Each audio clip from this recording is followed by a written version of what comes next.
اسلام نے آج سے 1400 سال پہلے جو کچھ بتایا دیا تھا، آج کی جدید سائنس اس کی تائید کرتی نظر آتی ہے، اور یہ کام زیادہ تر غیر مسلموں کو اسلام کی دعوت دیتے وقت کیا جاتا ہے تاکہ ان کی عقل اسلام کی حقانیت اور عالمگیریت کو تسلیم کرتے ہوئے اس کے سامنے سر تسلیم خم کر دے۔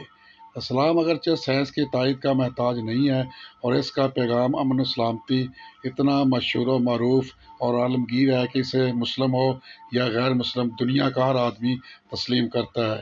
تاہم اس مضمون میں اجمالاً نماز کو سائنسی انداز میں پیش کیا گیا ہے کہ نماز کے کون کون سے سائنسی فوائد ہیں۔ نماز کے لیے طہارت کبریٰ کے ساتھ وضو کو بھی شرط قرار دیا گیا ہے۔ وضو طہارت کا ایک ایسا اسلامی امتیازی عمل ہے جو کسی بھی مذہب میں نہیں پایا جاتا۔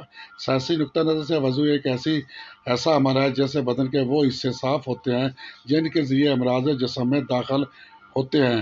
لہٰذا وضو کرنے کی وجہ سے انسان ہر قسم کے جراثیم سے دور رہتا ہے، اور ڈپریشن، بے چینی، بے سکونی، نیند کی کمی وغیرہ جیسے امراض کا خاتمہ ہوتا ہے۔ اللہ پاک کا کوئی بھی کام حکمت سے خالی نہیں ہوتا، پس اللہ رب العزت نے ہم پر نماز کا فریضہ مقرر کیا ہے، تو یقیناً اس میں بھی ہمارے لیے بے شمار حکمتیں ہیں۔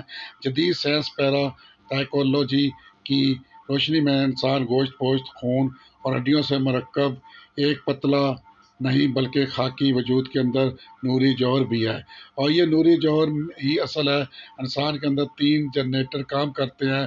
انسان جب نیت باندھنے کے لیے دونوں ہاتھ اٹھا کر کانوں کی جڑوں تک انگوٹھے لگاتا ہے تو ایک خاص برقی رو کان کی جڑ میں موجود باریک رگوں کو اپنا کنڈنسر بنا کر دماغ کی طرف جاتی ہے اور ان خلیوں کو چارج کرتی ہے جن کو شعور نظر انداز کر رہا تھا، اور جب یہ خلیے چارج ہوتے ہیں تو دماغ میں ایک روشنی کا جمکا ہوتا ہے، اور تمام اعصاب اس جماکے سے متاثر ہو کر دماغ کے اس خاص حصے کی طرف متوجہ ہو جاتے ہیں جن میں روحانی صلاحیتیں مخفی ہیں، اور دوسری طرف دماغ سے ایک برقی رو ہاتھوں میں منتقل ہو جاتی ہے، اور جب دوسرے جنریٹر نفس زیر ناف پر ہاتھ باندھتے ہیں تو ہاتھوں میں موجود کنڈنسر سے ڈیلی جنریٹر میں بجلی کا ذخیرہ پیدا ہو جاتا ہے، اور زیر ناف ہاتھ باندھنے کی وجہ سے جنسی نظام کو طاقت ملتی ہے۔ جب ہم ہاتھوں کو کانوں تک اٹھاتے ہیں تو وہاں بازو، گردن کے پٹھوں اور شانے کے پٹھوں کی ورزش بھی ہوتی ہے۔ دل کے مریض کے لیے ایسی ورزش بہت مفید ہوتی ہے جو کہ نماز پڑھنے سے خود بخود ہو جاتی ہے، اور یہ ورزش فالج کے خطرات سے محفوظ رکھتی ہے۔ اور سائنسی تحقیق کے مطابق نماز میں قیام سے دل کا بار ہلکا ہو جاتا ہے کیونکہ وزن دونوں پاؤں پر متوازن پڑتا ہے، اور آنکھیں سجدہ گاہ پر لگی رہنے سے دل کی یکسوئی حاصل ہو جاتی ہے۔ انسان میں قوت مدافعت اور اعصاب میں توانائی پیدا ہوتی ہے، اور رکوع سے کمر درد اور ایسے مریض جن کے اہرام مغز میں ورم ہو گیا ہو بہت جلد صحت یاب ہو جاتے ہیں۔ نیز رکوع سے گردوں میں پتھری بننے کا عمل سست پڑ جاتا ہے، اگر پتھری بن گئی ہو تو رکوع کی حرکت سے بہت جلد نکل جاتی ہے۔ رکوع کے عمل سے معدہ اور آنتوں کی خرابیاں اور پیٹ کے عضلات کا ڈھیلا پن ختم ہو جاتا ہے۔ رکوع کی حالت میں بالائی نصف جسم میں جھٹکے کی وجہ سے زیادہ خون پمپ ہوتا ہے۔ اس طرح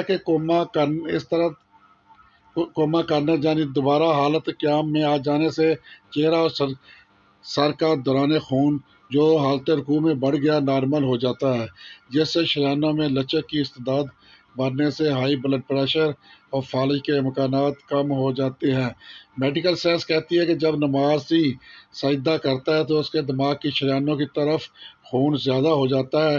جسم کی کسی بھی پوزیشن میں خون دماغ کی طرف زیادہ نہیں جاتا، صرف سجدے کی حالت میں دماغی اعصاب اور سر کے دیگر حصوں کی طرف خون متوازن ہو جاتا ہے، جس کی وجہ سے دماغ اور نگاہ تیز ہو جاتے ہیں۔ ایسا ہی جلسہ کرنا یعنی دونوں سجدوں کے درمیان بیٹھنا گھٹنوں اور پنڈلیوں کو مضبوط بناتا ہے۔ اس کے علاوہ رانوں میں جو پٹھے اللہ تعالیٰ نے نسل کی بڑھوتری کے لیے بنائے ہیں ان کو خاص قوت حاصل ہو جاتی ہے۔ جس سے مردانہ اور زنانہ کمزوریاں دور ہو جاتی ہیں، تاکہ انسان دماغی اور جسمانی اعتبار سے صحت مند پیدا ہوتا ہے۔ نماز کے اختتام پر جب ہم سلام پھیرتے ہیں تو اس عمل سے گردن کے عضلات کو طاقت ملتی ہے اور انسان حشاش بشاش اور توانا رہتا ہے۔ نیز سینہ انسلی کا ڈھیلا پن ختم ہو جاتا ہے۔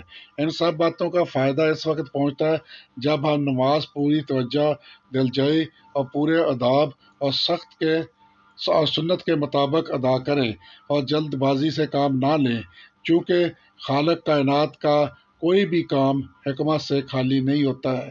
اس لیے نماز کے اوقات کا جو انتخاب کیا گیا ہے وہ بھی اپنے دامن میں بے پناہ حکمتیں سمیٹے ہوئے ہے۔ اب ذرا ورق الٹاتے وقت نماز کے انتخاب کی اہمیت اور حکمت سے فکر نظر کو مشق بار کیجیے۔ طبی نقطہ نظر سے نماز فجر کے وقت سوتے رہنے سے معاشرتی ہم آہنگی پر اثر پڑتا ہے، کیونکہ سام کائنات کی نیل کی طاقت سے محروم ہو جاتے ہیں، رزق میں کمی اور بے برکتی آ جاتی ہے، چہرہ بے رونق ہو جاتا ہے۔ لہٰذا مسلسل نماز قضا پڑھنے والا شخص بھی ان لوگوں میں شامل ہے، اور وہ لوگ جو مسلسل نماز ظہر چھوڑتے ہیں وہ بد مزاجی اور بد ہضمی سے دو چار ہوتے ہیں۔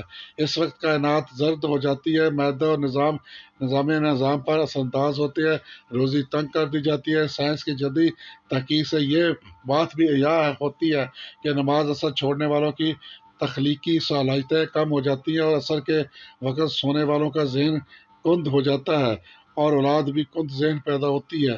کائنات اپنے رنگوں بدل کر تاریخی ہو جاتی ہے اور یہ پورے نظام تولیت پر اثر انداز ہوتی ہے، اور یہ بھی کہ مغرب وقت سورج کی شعاع سرخ ہو جاتی ہیں، جنات اور ابلیس کی طاقت عروج پر ہوتی ہے۔ اس لیے سب کام چھوڑ کر سب سے پہلے مغرب کی نماز ادا کرنی چاہیے۔ مغرب کے وقت سونے والوں کی اولاد کم ہوتی ہے یا ہوتی ہی نہیں ہے، اور اگر ہو بھی جائے تو نافرمان ہوتی ہے۔ ماہرین طب کا اس بات پر اتفاق ہے کہ نماز عشاء چھوڑنے والے ہمیشہ پریشان رہتے ہیں۔ کائنات نیلگی ہو کر سیاہ ہو جاتی ہے اور ہمارے دماغ اور نظام اعصاب پر اثر کرتی ہے۔ نیند میں بے سکونی اور برے خواب آتے ہیں، جلد بڑھاپا آ جاتا ہے۔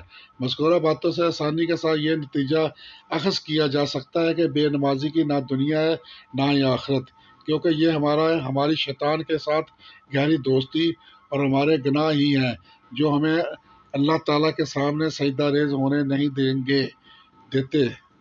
بیوقوف ہے وہ مسلمان جس کو پتہ بھی ہے کہ پہلا سوال نماز کا ہونا ہے، پھر بھی وہ نماز قائم نہیں کرتا۔